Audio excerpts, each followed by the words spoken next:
my dudes, how you doing? I hope you're having a goddamn great day. Welcome back to the channel. Today we will be talking about AC Milan's 4-2-3-1 system that they are using currently in real life. Of course, they started reusing this formation in, I think it was like mid-December sometime then. And yeah, it's brought them better results. Of course, I don't really think the 4-3-3 was helping them out that much in terms of the personnel that they do have.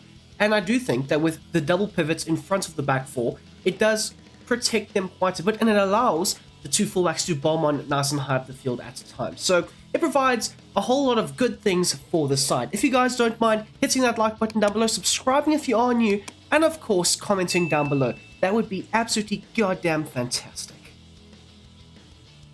So, taking a look at the formation now, I've selected a 4-2-3-1 wide. I've made no positional changes whatsoever, so therefore it would be one goalkeeper, two centre-backs, two full-backs, two DMs, two wider midfielders, one attacking midfielder, and then of course one striker. So moving on to the tactics. Now the tactical vision that I've selected is wing play. This is very similar to the 4-3-3. I did select wing play back then as well, but I still think that you want to still have that combination play out wide, whether it's Rafael Leao and Teo Hernandez combining down the left flank, or on the right-hand side with Pulisic and the bombing on right back, whoever that might be at the time.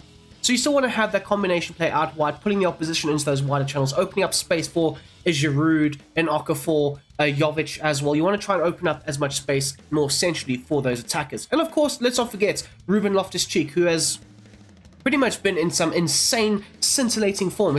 It's crazy to see that once players leave Chelsea, and you know, Pulisic is also another prime example, they start to flourish. No digs at Chelsea, honestly. But yes, I would select wing play to try and get that combination play out wide from your fullbacks as well as your wingers. As for the defense and the defensive style, I have changed it compared to the 4-3-3 tactics. Pressure on heavy touch, more so it allows them to keep the shape, keep the structure of the formation at hand. They can still press when required. They can still try and latch onto a misplaced pass or a heavy touch or just a mistake in the backline. I think for the 4-3-3, I selected pressure or press after possession loss, which is a very effective maneuver, and I do think that at the time they were, aggressively looking to press high up the field, but more so of late they've been a bit more reserved. They've allowed themselves to have a bit more stability at the back, and more so I think pressure on heavy touch allows them to do this very effectively. One thing that has not changed is the team width. It's still set to 55, still a man-v-man type system throughout the entirety of the field, and you still want to try and create that's not super widespread team, a decently compact unit, and also that man-v-man type system. The depth, however, again, I've dropped it ever so slightly. This allows them to have or minimize the space in behind. 65, it is considered a mid-block at the higher end of a mid-block. I think before I had it set to 70, and that would allow you to play that nice high line. Again, a bit more reserved, a bit more of a defensive defensive awareness to their game plan, trying to not be exploited as much. In terms of the offense and the build-up play, it's set to fast build-up. You still want to have that nice free-flowing football when going forward, when turning the ball over, of course. You want to try and have your fullbacks bombing on nice and high up the field, and fast build-up allows and encourages your fullbacks as well as your wingers to get nice and high up the field as much as possible. And of course, Teo Hernandez is well known for his attacking outlets when going forward, when driving with the ball high up the field, whether it's more centrally or out wide. He's very, very good at doing so, and this does encourage players like him to get nice and high up the field. The chance creation is set to forward runs. Now you'll see with certain instructions, it does encourage the midfield, of course the fullbacks as well, to progress nice and high up the field, trying to create overloads in those wider as well as higher regions of the pitch. As for the width, it is still set to 80. You still want to have that, decently widespread team, like I said, trying to generate space for a Giroud and Okafor, of course, Ruben Loftus-Cheek, and maybe one or two other players in and around the box. Speaking of the box, players in it should be set to 7. Now again, I'm pretty sure this is the same as the 4-3-3. A nice approach, having at least 3 to 4 players in and around that attacking area, waiting for a cross or a cutback. And I will say this, AC Milan tend to, drive the ball to the baseline and then cut it back very aggressively, you could say, often firing it across the face of goal for a Ruben Loftus-Cheek, a Giroud, an Okafor, a Rafael Leao, a Pulisic, whoever. They do tend to do this quite a lot. So I would implore you do the same, and it can be a very effective maneuver. As for the corners and the free kicks, as always, it is set to 4. So guys, taking a look at the instructions, starting off at the back with Mike Maignan. He's said to be a sweeper, keeper, and come for crosses. Very good at claiming those aerial balls when they are whipped into the box. Although, because your more natural width of the defensive areas is set to 55, you won't always have crosses being fired into the box. But when they are, you want a proactive goalkeeper ready and waiting to pounce and collect those balls. As for the saving outside of the box, now they are playing a 65 depth, which is a higher mid block, so there isn't always going to be that much space in behind your back line, trying to minimize that as much as possible, like I said earlier. But you also have decent recovery pace in Tior and Tomori, as well as Hernandez and Calabria as well. Very pacey back line. But in case there is that, very good ball knocked in over the top, you want your goalkeeper to be able to make his run off of his line into no man's land, collect the ball, circulate it back into play under pressure. And again, Mike Maignan, I've said this countless times, he is up there in terms of, the best keepers in the world, whether it's Alisson, Edison, Andre Onana, Ramsdale and Raya and so on. Whoever you consider up there in terms of goalkeepers, you have to put this man's name alongside them. Okay, so moving on into your backline, we've got Tomori and Tior. I've made no major changes to their instructions. They can be left on their base set of instructions. As for your fullbacks, Calabria and Hernandez, they will both be set to join the attack, but in terms of the run type, it is different. It does vary. The run type for Calabria is set to overlap. This will obviously allow him to create those outer runs when getting forward, bombing on high up the field, looking to overlap the likes of Pulisic more times, not creating a lot of the space down the right-hand channel. And then, of course, the defensive positioning is set to stick to position. As for the likes of Hernandez, however, he is set to join the attack, but the run type is set to mixed. This can allow for him to effectively invert into the midfield. We've seen countless times him collecting the ball and making those mazy runs through the more central areas of the pitch. And more so, you want it to still have that effect on your player, especially when you're obviously not controlling him. You want him to sometimes, underlap the winger or be a bit more inverted at times. And more so, the run type can be set to mixed, and this allows him to overlap or underlap the likes of Rafael Leao. And then, of course, just like with the right-hand side, he is set to stick to position. Okay guys, so moving on to the double pivot. Of course, I've selected Reinders as well as Benacer for this double pivot. It's a very fluid double pivot. It's an expected hybrid 6/8 type double pivot as well. So in saying that, one will be able to sit back and the other one will be able to advance and vice versa. And I think the instructions tend to do this very, very well. So both are set to the same instructions, by the way. A defensive behavior set to cut past games, very zonal approach, sweeping up in front of that back four as much as possible. The attacking support is set to balance, like I said. One will advance forward, the other one will tend to stay back very nicely, very effectively. And again, I think it works quite nicely. So both can also be the double pivot at the same time, dropping deep, trying to soak up pressure if the opposition are, trying to lay it on you, or potentially the one can advance forward. Very rarely do you see both getting forward, but there are those moments when they do, and this can be slightly, alerting and alarming because you don't have much of a midfield, but it's very rare that does happen. The interceptions is set to normal, and then of course the positioning freedom for both is set to deep lying playmaker.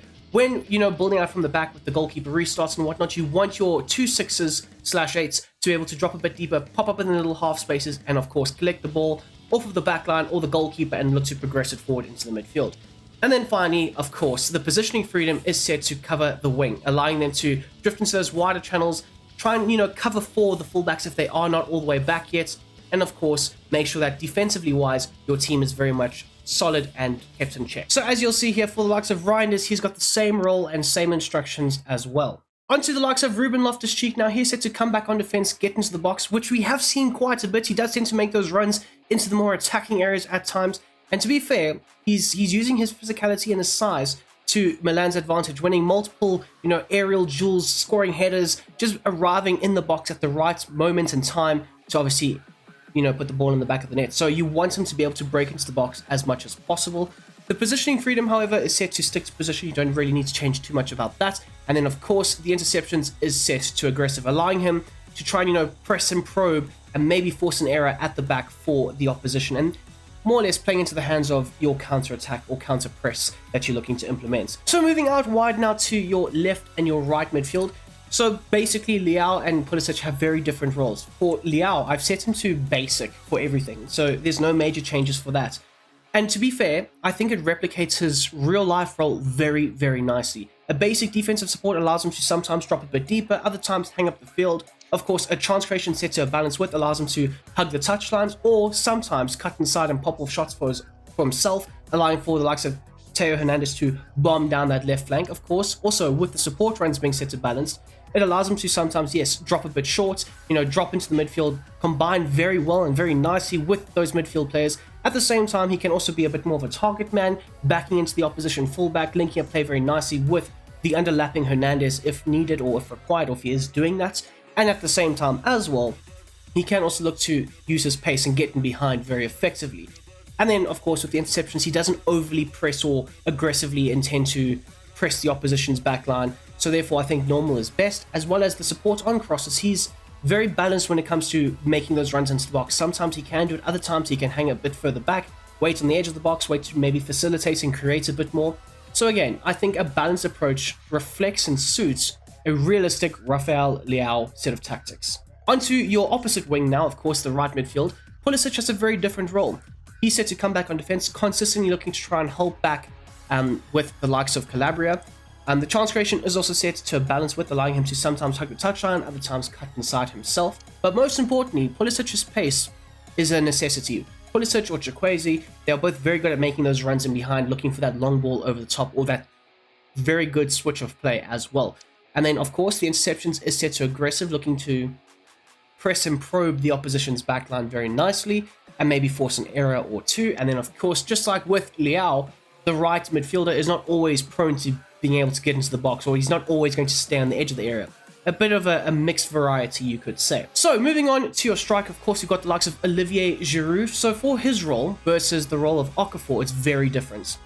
So for Giroud, he is set to stay central and be a target man, of course, not having as much, legs as what he used to, not running all over the field, more or less staying central, getting into the box, positioning himself in the best possible places, as well as with the build-up play going forward, he can look to use his physicality back into the opposition, eliminate certain opposition players from the phase of play, and link up very nicely with the players in and around him, of course. The interceptions will be set to normal, and then finally come back on defense. You want him to hold back as much as possible. And what I noticed was, when Giroud's on the field, of course, he doesn't have the legs, but the likes of Ruben Loftus-Cheek does. So they tend to interchange places very effectively and allowing for Loftus-Cheek to overlap the striker in certain moments, almost taking up that secondary striker role himself. So him set to come back on defense does this also very, very nicely. Okay, so if you do rotate and Okafor does come in, and I mean, to be fair, if you are playing a career mode, you want to try and give Okafor as many minutes as possible. But if you do rotate, Okafor will have a slightly different role to Giroud. He will be set to having a balance with, allowing him to drift more centrally at times or even out wide, combining very nicely with the wider midfielders as well as the fullbacks. The attacking runs is set to get behind, using his pace in behind is absolutely essential. And then, of course, you want both Loftus-Cheek and Okafor pressing the opposition, forcing those areas, those heavy touches and whatnot very aggressively. So aggressive interceptions needs to be set to on. And then, of course, the defensive support is set to basic, allowing him to sometimes drop a bit deeper, other times hang up the field and be a counter-attacking option. There you have it, guys. That is how I would replicate the AC Milan 4-2-3-1 system in FC24. Of course, purely kind of reverting back to it. But I do think it is different from the one that we replicated last year for FIFA 23. But yes, different players, different elements. It's quite cool and quite effective. You guys can let me know down below, though. Whilst you're there, hit the like button, subscribe, and all that good stuff. That would mean the absolute most to yours truly. And out of 10, I would give this system a solid 8. I think sometimes defensively wise, you can be caught out with the fact that you do flood men forward and create overloads high up the field. And you can be caught out by that. So that's why I would, mark it down. But in terms of the attacking fluidity and the outlets and all that good stuff, it is sensational. So you guys can let me know down below once you've tried it and all that good stuff. And until the next time, I hope you have a smashing goddamn day. I'm out.